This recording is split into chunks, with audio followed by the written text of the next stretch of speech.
Work energy theorem हमने बता दिया। हमने आपको स्प्रिंग फोर्स जब बताया था, तो अगर याद हो तो स्प्रिंग फोर्स में हमने वर्क डन बताया था स्प्रिंग फोर्स की वजह से। और जो स्प्रिंग फोर्स की वजह से वर्क डन होता है, स्प्रिंग फोर्स एक कंजर्वेटिव फोर्स है। एफएस कैसा है?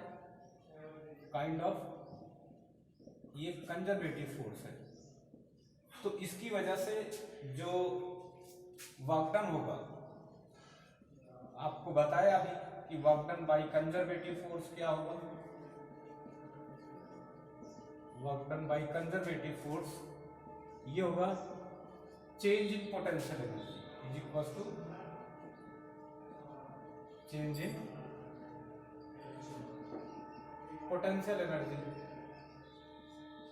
इसका मतलब ये हुआ कि जो स्प्रिंग में पोटेंशियल एनर्जी स्टोर होती है, वो store potential energy work done by the conservative force, मतलब work done by the spring force के इक्वल होगी। तभी हम क्या करते हैं, work done by spring force को लिखते थे तो W बाई एफ एस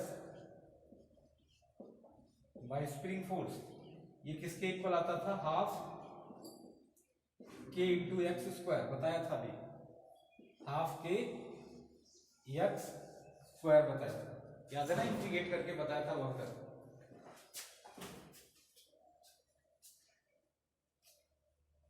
ये तो फोर्स था, फोर्स के बाद वर्क डन मैंने बताया हुआ, ये क्या बताया था? हाफ के एक्स स्क्वायर बताया था। तो ये जो हाफ के एक्स स्क्वायर है, यही work done by conservative force है और यही चेंज इन पोटेंशियल एनर्जी होगा। तो potential energy in the spring क्या होगी? जो स्प्रिंग की पोटेंशियल एनर्जी होगी, इट विल बी हाफ के इंटू एक्स स्क्वायर होगी। तो कभी आपसे पूछा जाए स्प्रिंग की पोटेंशियल एनर्जी क्या होगी, तो हाफ के एक्स स्क्वायर होगी। अगर आपसे पूछा जाए कि ग्रेविटेशनल पोटेंशियल एनर्जी क्या होगी, तो जहां पर हमको लेवल लेना हो, अगर h हाइट से ऊपर ले रहे हैं तो ग्रेविटेशनल पोटेंशियल एनर्जी को जनरली हम किससे लिख देते हैं? mgh से। बाकी जो उसका रियल फार्मूला होगा वो मैंने बताया था, और जब ग्रेविटेशन पढ़ाएंगे तो फिर से बताएंगे। और इलेक्ट्रिक पोटेंशियल एनर्जी को इलेक्ट्रोस्टैट में डिस्कस करेंगे। तो ये तो स्प्रिंग की क्या है? पोटेंशियल एनर्जी हाफ के एक्स स्क्वायर होता है। कहीं कहीं क्या होता है कि आपको स्प्रिंग के फॉर्मेट में क्वेश्चन पूछेगा, तो आप यहाँ क्या करेंगे? कंजर्वेटिव फोर्स और चेंज इन पोटेंशियल एनर्जी रख देंगे। नोट करिए इसको, हो गया। अब इसके बाद हम कुछ थोड़ा सा अरेंजमेंट की भी यहाँ पर बात कर लेते हैं। स्प्रिंग जो कि अरेंज कैसे होती है, ये अभी एसएचएम में भी आएगा, बार बार इसको समझना पड़ेगा। तो थोड़ा सा अरेंजमेंट की बात करेंगे, ज्यादा नहीं करेंगे। जो स्प्रिंग का अरेंजमेंट होता है,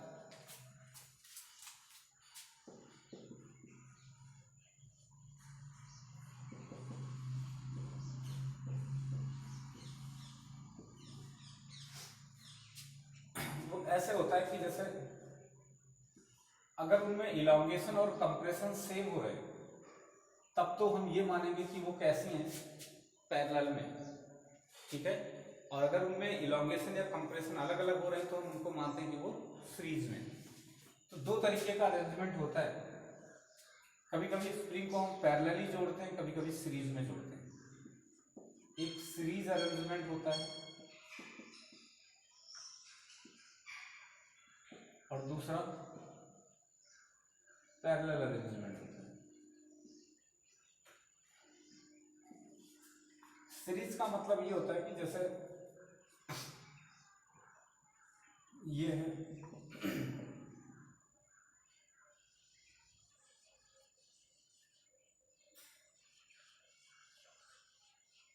और ये मास से हमने लटका दिया, तो आप देखेंगे कि अगर इसका स्प्रिंग कांस्टेंट K1 है, इसका स्प्रिंग कांस्टेंट K2 है, और यहाँ पर हमने वेट फोर्स लगाया तो mg लगेगा। तो आप देखेंगे इसमें कंप्रेशन इलांगेशन होता है, तो मान लेते हैं इसमें x1 होता है और इसमें x2 कह देते हैं और इसमें x1 कह देते हैं।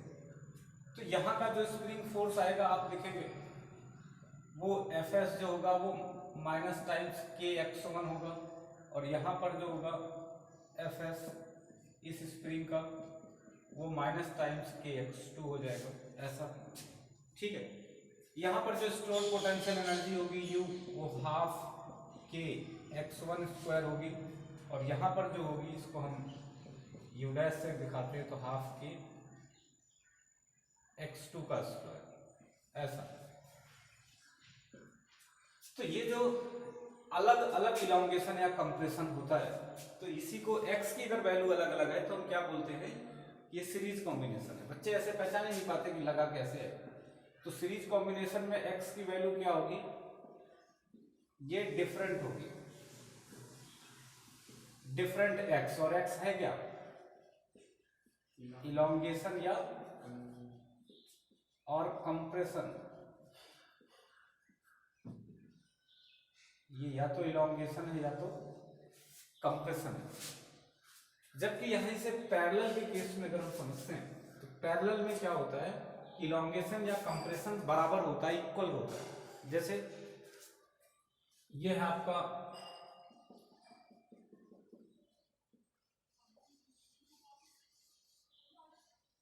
और ये दूसरा ब्लॉक है, दूसरी स्प्रिंग है, ऐसे कनेक्ट कर दिया हमने, ये मास है।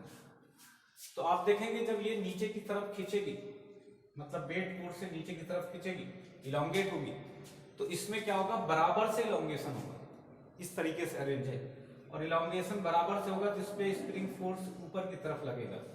अब अगर इसका स्प्रिंग कांस्टेंट K1 है और इसका K2 है, और इसका स्प्रिंग फोर्स F1 और इसका स्प्रिंग फोर्स F2 है, तो आप देखेंगे इलॉन्गेशन और दोनों में क्या हो जाएंगे, बराबर से हो जाएंगे।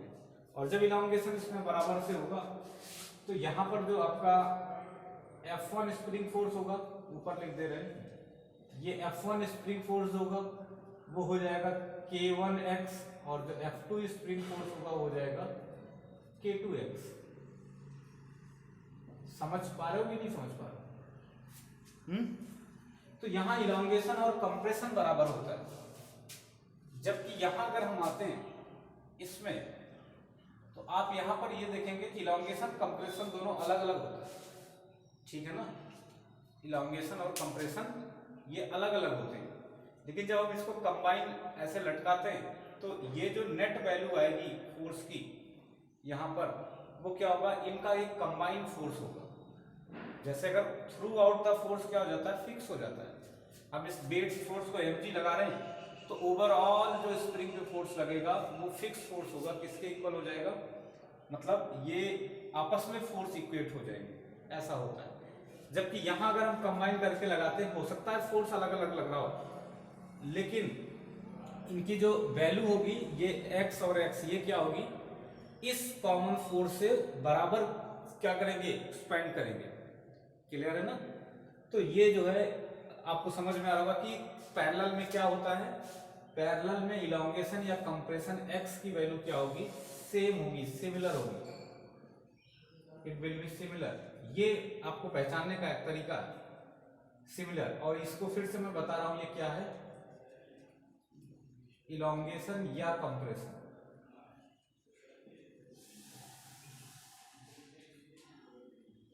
ठीक है, इसे इलॉन्गेशन या कंप्रेशन बोलेंगे, इसको ऐसे बना लो।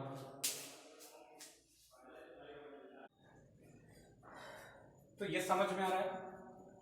अब अगर हम क्या करते हैं कि इसको अरेंज करने के लिए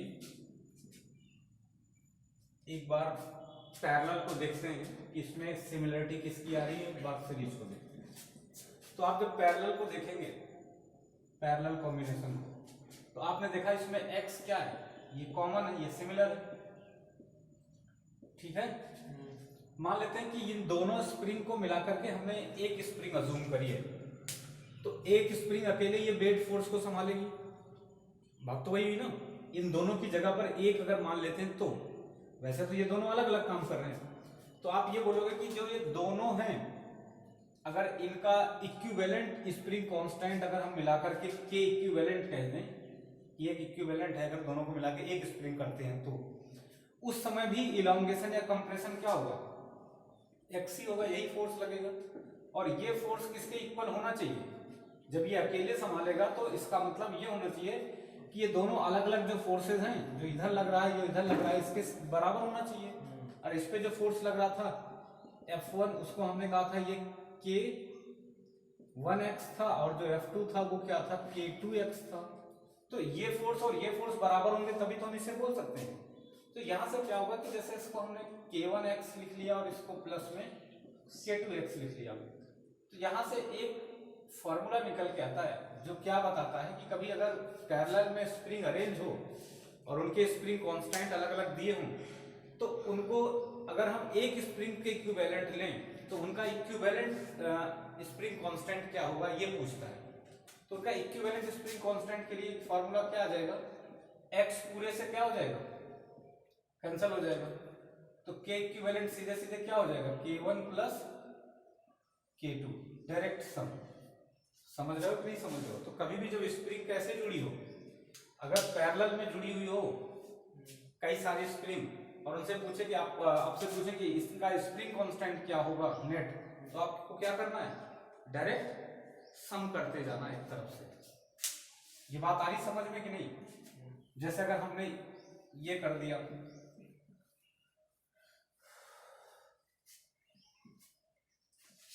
सपोज दैट हमने ऐसी स्प्रिंग लगा दी, ये है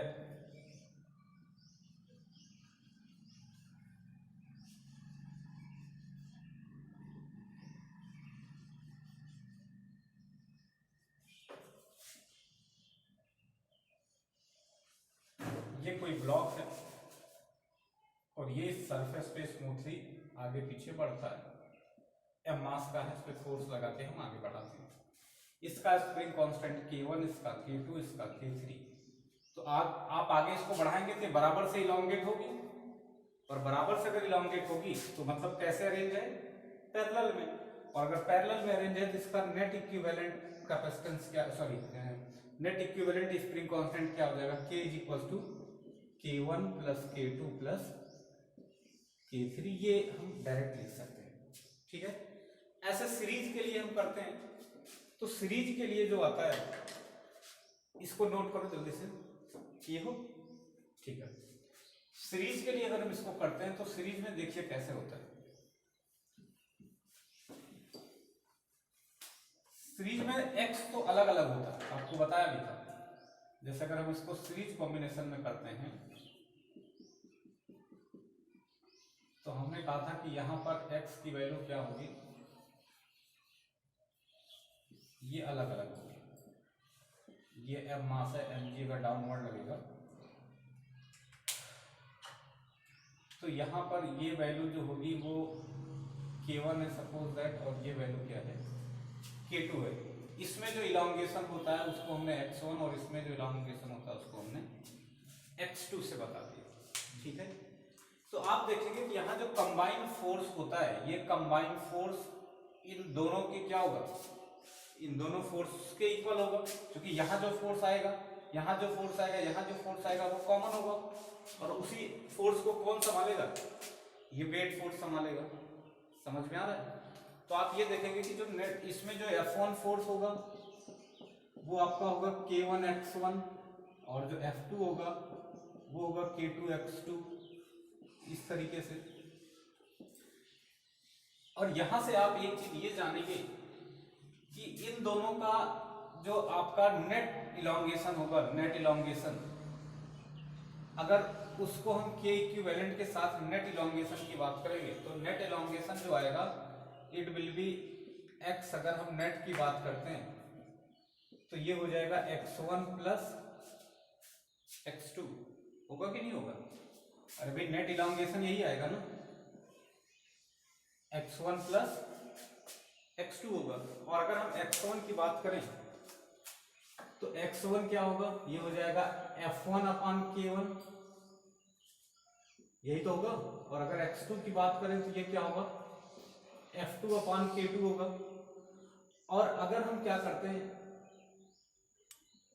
x1 की बात करते हैं तो F2 अपान K2 होगा, और नेट x की बात करते हैं तो आप कहोगे कि ये हो जाएगा आपका जो नेट फोर्स है अपान में जो इक्विवेलेंट क्या है इसका स्प्रिंग कांस्टेंट, दो को मिला के। तो ये चीज तो मैंने यहां से लिखी है, लेकिन अगर आप इसको समझेंगे तो आप ये देखेंगे कि यहां से F1, वहां तो ये कॉमन होता था, x कॉमन होता था, यहाँ x कॉमन नहीं है, यहाँ दोनों आपस में कनेक्ट हैं, तो through out the spring force common होगा। मतलब जो F1 की वैल्यू होगी वही वैल्यू किसकी होगी, F2 की होगी, और वही नेट फोर्स ही नीचे भी लगेगा, मतलब वही किसकी वैल्यू होगी, जो F नेट रहेगा, ये पूरा सब एक ही वैल्यू होगी। समझ रहे हो ना, क्यों, क्योंकि यही एक वेट फोर्स को ये भी स्प्रिंग संभाल रही, ये भी स्प्रिंग संभाल रही। अगर इस पे ज्यादा फोर्स होता, इस पे कम फोर्स होता, तो क्या होता कि आप देखते कि अगर इस पे ज्यादा, इस पे कम फोर्स होगा, तो ये थ्रू आउट एक जैसे यूनिफॉर्मली थोड़ी लटकी रहेगी। समझ रहे हो मेरी बात को। तो इसका मतलब इस पे थ्रू आउट द क्या होगा, जैसे स्ट्रिंग में क्या होता था, डोरी में कॉमन फोर्स होता था, वैसे सीरीज में इसमें फोर्स कॉमन होगा overall through out the string, दोनों को मिला करके। तो यहां से ये जो वैल्यू आएगी, इसको जब इसमें रखोगे तो एक्स नेट की वैल्यू क्या होगी, फोर्स तो वही होगा। और हम यहां पर क्या करते हैं कि जो इसका इक्विवेलेंट स्प्रिंग कांस्टेंट, पूरी को एक स्प्रिंग मानते हैं, और पूरी को जब हमने एक स्प्रिंग मान लिए ऐसे, और इसका स्प्रिंग कांस्टेंट हमने के इक्विवेलेंट मान लिया, ठीक है। और इस पे लगने वाले फोर्स को अभी भी हम, क्योंकि टोटल का फोर्स F है, यहाँ भी F है, यहाँ भी F है, और नीचे भी, मतलब उसी के बराबर लगेगा, तभी तो इक्विलिब्रियम में होगा। मतलब इसमें भी नेट फोर्स क्या होगा, F ही होगा। तो यहाँ पर जो नेट ये इलोंगेट कर रही होगी, दोनों के सम के बराबर करेगी, तो दोनों का सम का मतलब x इक्विवेलेंट जो आएगा, या x नेट जो आएगा, वो क्या हो जाएगा, F अपान के इक्विवेलेंट। तो यहाँ हमने क्या लिख दिया, F अपान के इक्विवेलेंट x नेट की वैल्यू, ये इक्वल हो जाएगा x1 के, और x1 को क्या लिखेंगे, F अपान k1। हमने कहा F1 F2 बराबर है, तो इसको भी F लिखा, इसको भी F लिखा, प्लस में ये F अपान k2 हो जाएगा, और F अब की बात पूरे से कैंसिल होगा। तो आप देखेंगे कि 1 अपान के इक्विवेलेंट किसके इक्वल हो जाएगा, 1 अपान k1 प्लस 1 अपान k2 के। तो पैरेलल और सीरीज में क्या फर्क होता है, सीरीज में क्या होगा कि डायरेक्ट हम पैरेलल में डायरेक्ट ऐड कर लेते हैं, और सीरीज में 1 अपान के इक्विवेलेंट क्या होगा, 1 अपान k1 प्लस 1 अपान k2 के होगा। समझ में आ रहा है ना ये, ठीक है। इसको नोट करोगे, जल्दी से लिखो। अब जैसे एक आध क्वेश्चन करते हैं तो ज्यादा बेहतर समझ में आएगा।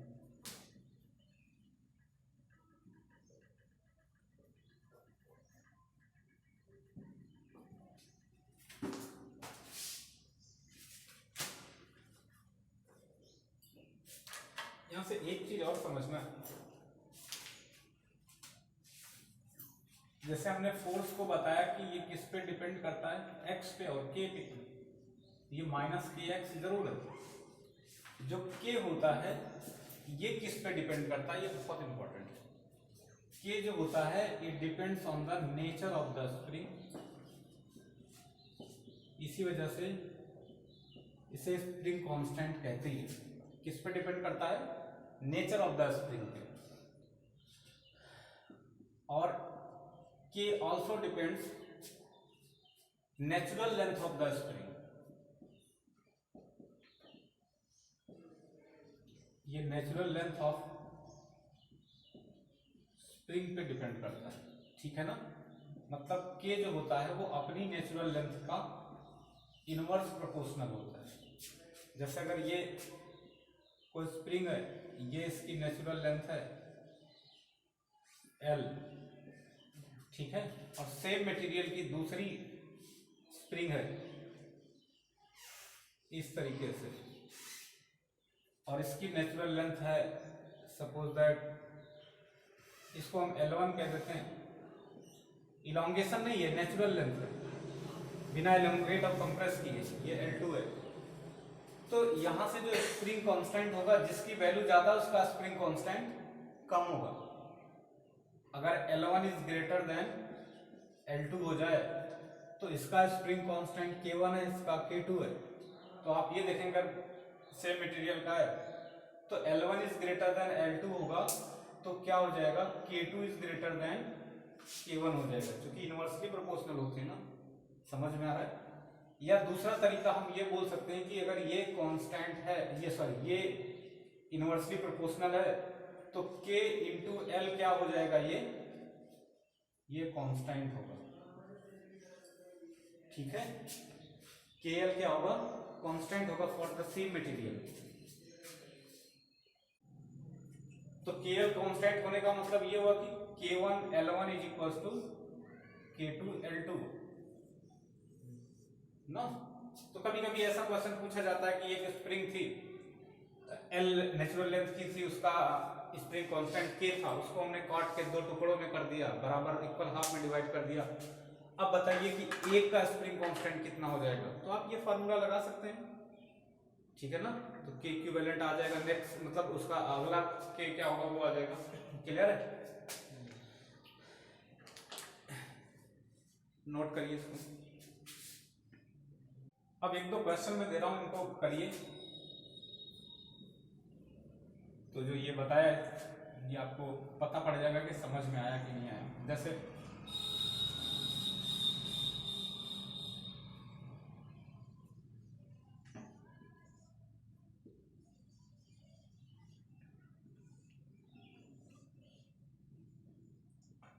यहाँ पर ये m मास लटका है, ये k और k है, तो इनका k इक्विवेलेंट क्या हो जाएगा, एक तो आपको ये बताना है।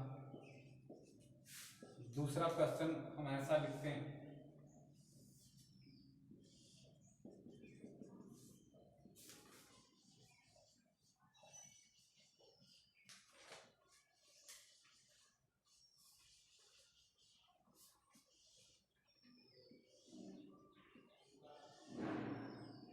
ये m मास का ब्लॉक है, हमने इसको ऐसे खींचा है F4 से, ये k है, ये k है, ये k/2 है,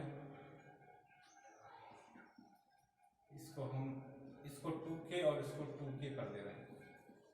ठीक है, तो इनका इक्विवेलेंट क्या हो जाएगा ये बताना है। तीसरे टाइप का जो क्वेश्चन है उसमें आपको ये करना है,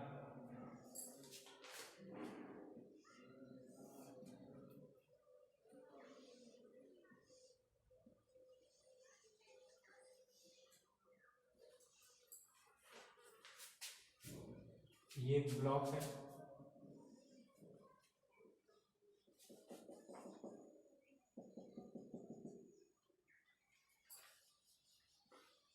ये कर दिया मैंने, ये बीच में ब्लॉक लगाया m मास का, और इसका k है और इसका भी k है, तो यहाँ भी आपको k इक्विवेलेंट बताना है।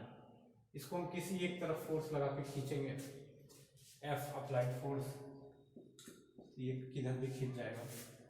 ठीक है, तो इन तीनों में आपको क्या बताना है, k इक्विवेलेंट बताना है। समझ पा रहे हैं? तो एक एक करके चेक करते हैं कि पहले में k इक्विवेलेंट क्या आएगा, दूसरे में क्या आएगा, तीसरे में क्या आएगा, चौथे।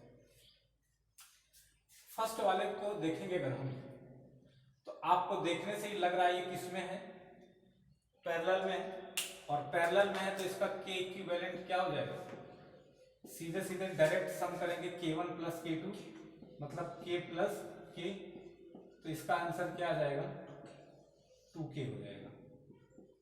ये तो हर बच्चा कर लेता है आई थिंक।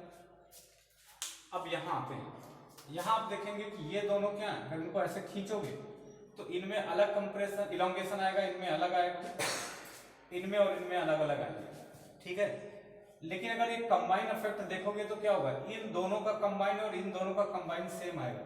तो इसका मतलब ये होगा कि ये दोनों सीरीज में है, ये दोनों सीरीज में है, और फिर जो उनका नेट आएगा वो आपस में क्या होंगे, पैरेलल होंगे। जैसे इस अरेंजमेंट को हम ऐसा बनाते हैं तो पहले ये देखा जाएगा कि ये दोनों कैसे हैं, इसको आगे बना दे रहे हैं, ये दोनों सीरीज में है, ये दोनों सीरीज में है, तो सीरीज में डायरेक्ट नहीं ऐड करते हैं, रेसिप्रोकल करते हैं। तो ये आपस में जब सीरीज में है तो इन दोनों का जो नेट वैल्यू आएगी वो कुछ ऐसी आएगी, यहां पर मैं बना दे रहा हूं कि ये ब्लॉक है इस तरीके से, और इन दोनों को सीरीज में मिला के मैंने एक कर दिया, ये एक बन गया और इन दोनों को सीरीज में मिला के मैंने एक बना दिया।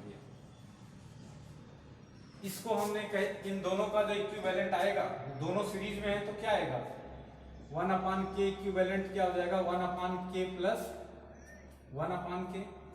ठीक है, तो ये क्या हो जाएगा, ये हो जाएगा 2/k। अरे 1 + 1 क्या हो जाएगा, 2/k 1/k इक्विवेलेंट। तो k इक्विवेलेंट यहां से क्या आ जाएगा, यहां से k इक्विवेलेंट जो आएगा ये हो जाएगा k/2। अरे पलट जाएगा ना, तो इसकी वैल्यू आ गई k/2 और इसकी वैल्यू की अगर हम बात करते हैं तो ये 2k है और ये 2k है, दोनों कैसे हैं, यहां पर भी दोनों सीरीज में हैं, तो 1/k इक्विवेलेंट इसका आ जाएगा 1/2k प्लस 1/2k। ये क्या हो जाएगा, 2 टाइम्स, मतलब 1 + 1 2 टाइम्स 2/k आ जाएगा और ये इससे कैंसिल होगा तो ये 1/k आ जाएगा, ये 1/k इक्विवेलेंट। तो यहां से k इक्विवेलेंट किसके इक्वल आ जाएगा, k/1, मतलब सीधे सीधे k के इक्वल आ जाएगा। क्लियर है कि नहीं। अब यहां पर इसका मतलब इसकी वैल्यू क्या हो गई, ये k हो गया, ये k/2 हो गया, दोनों कैसे हैं अब दोनों पैरेलल में हैं, तो सीधे सीधे ऐड कर लेंगे। तो इनकी नेट वैल्यू अगर देखेंगे कि k इक्विवेलेंट क्या आएगी, तो यह जाएगी k + k/2, मतलब 3k/2 आ जाएगी, k + k/2। तो ये क्या हो जाएगा, 3k/2। आया समझ में कैसे निकालना है, क्लियर भी है। तो ये इनका स्प्रिंग कांस्टेंट आ जाएगा। लास्ट वाले में जो ऊपर ये बना हुआ है, अगर इसको आप देखते हैं तो लास्ट वाले में ये आपको ये नहीं समझ में आ रहा होगा कि ये सीरीज में कि पैरेलल है। कुछ बच्चे इसको सीरीज में समझ रहे होंगे, लेकिन हमने तो एक ही कॉन्सेप्ट बताया कि आप इसको एक तरफ कंप्रेस करिए, इलॉन्गेट करिए, तो कंप्रेशन हो चाहे इलॉन्गेशन हो, क्या आना चाहिए, बराबर आना चाहिए।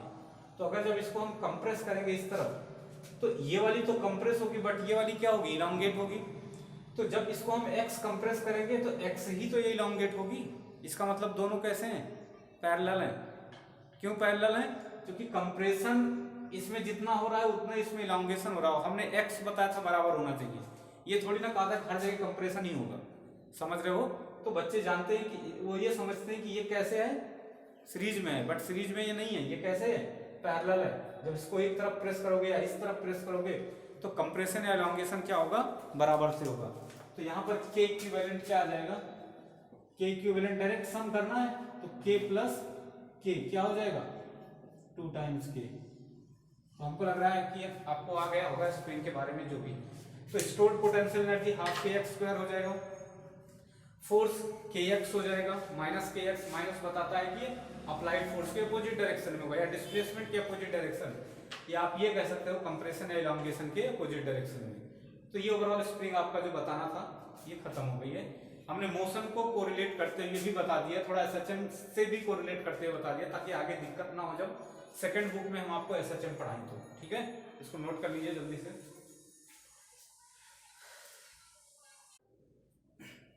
तो स्प्रिंग वाला ये टॉपिक आपका हो गया। इसके बाद इसमें हमको एक तो मोमेंटम और काइनेटिक एनर्जी में रिलेशन बताना, कई बार एग्जाम में पूछा गया है। Relation between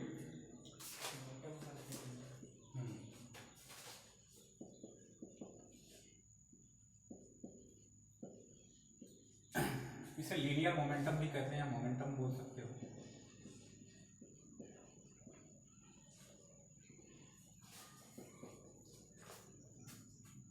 and kinetic energy,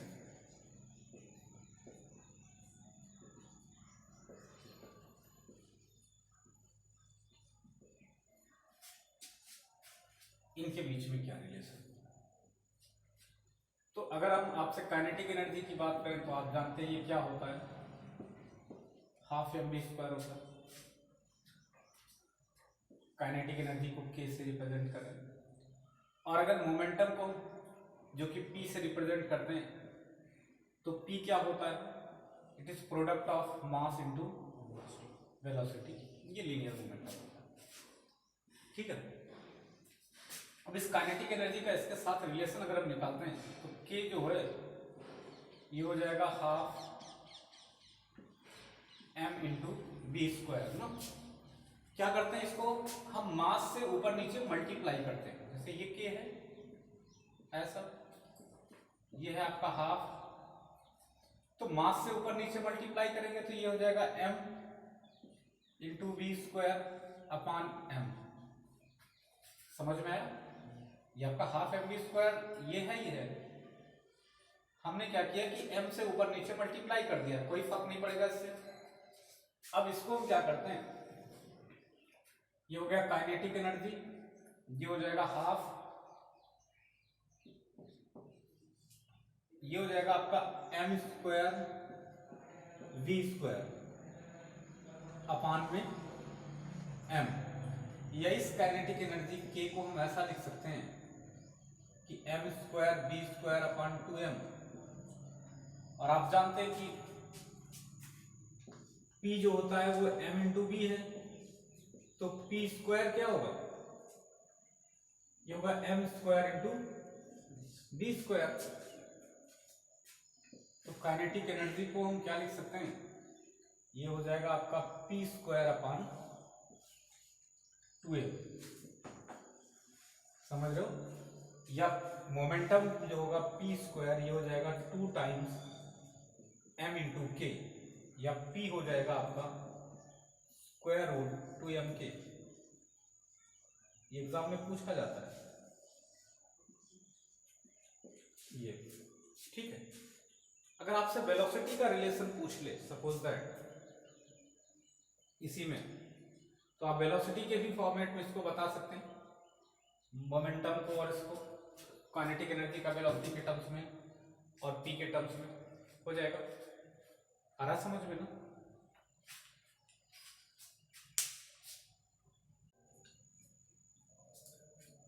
तो ये आपको ध्यान रखना है, इस पे क्वेश्चन भी पूछा जाता है इस टाइप से या इस पे, वो आपको मोमेंटम दे देगा और आपसे काइनेटिक एनर्जी पूछेगा मास दे करके, जबकि आप सोचते हो कि हमको मास और वेलोसिटी दे तब हम निकालें। तो ये डायरेक्ट रिलेशन आपको नहीं देता है। जैसे क्वेश्चन इसमें पूछता है a particle is moving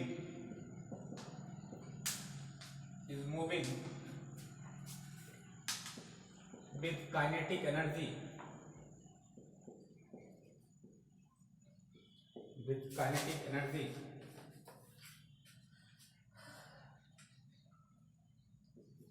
10 joule, with kinetic energy 10 joule,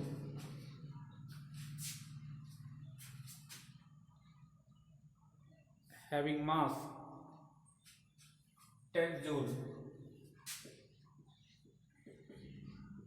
having mass 5 kilogram, having mass 5 kilogram. Find momentum of the particle. Momentum of the particle.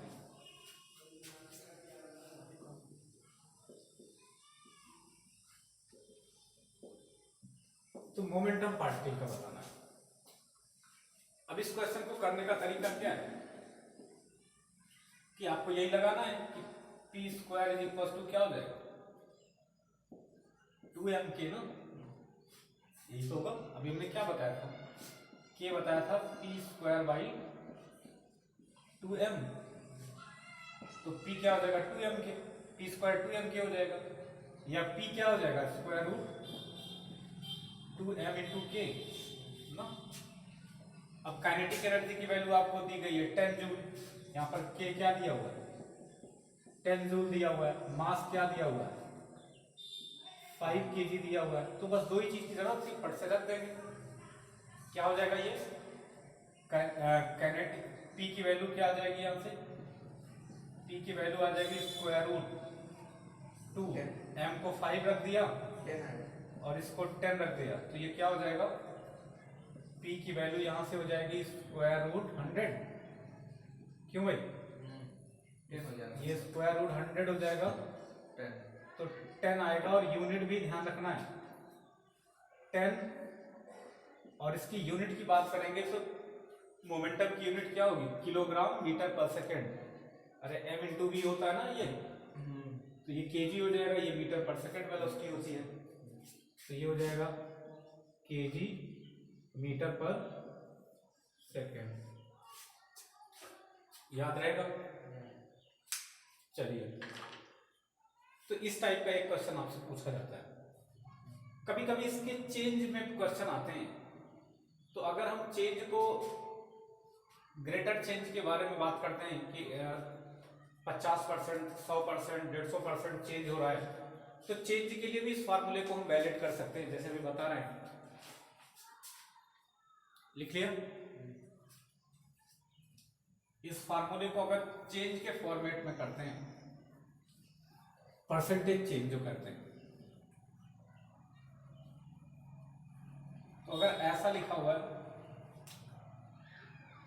कि P square is equal to क्या हो जाएगा? के अपान या 2m के ना,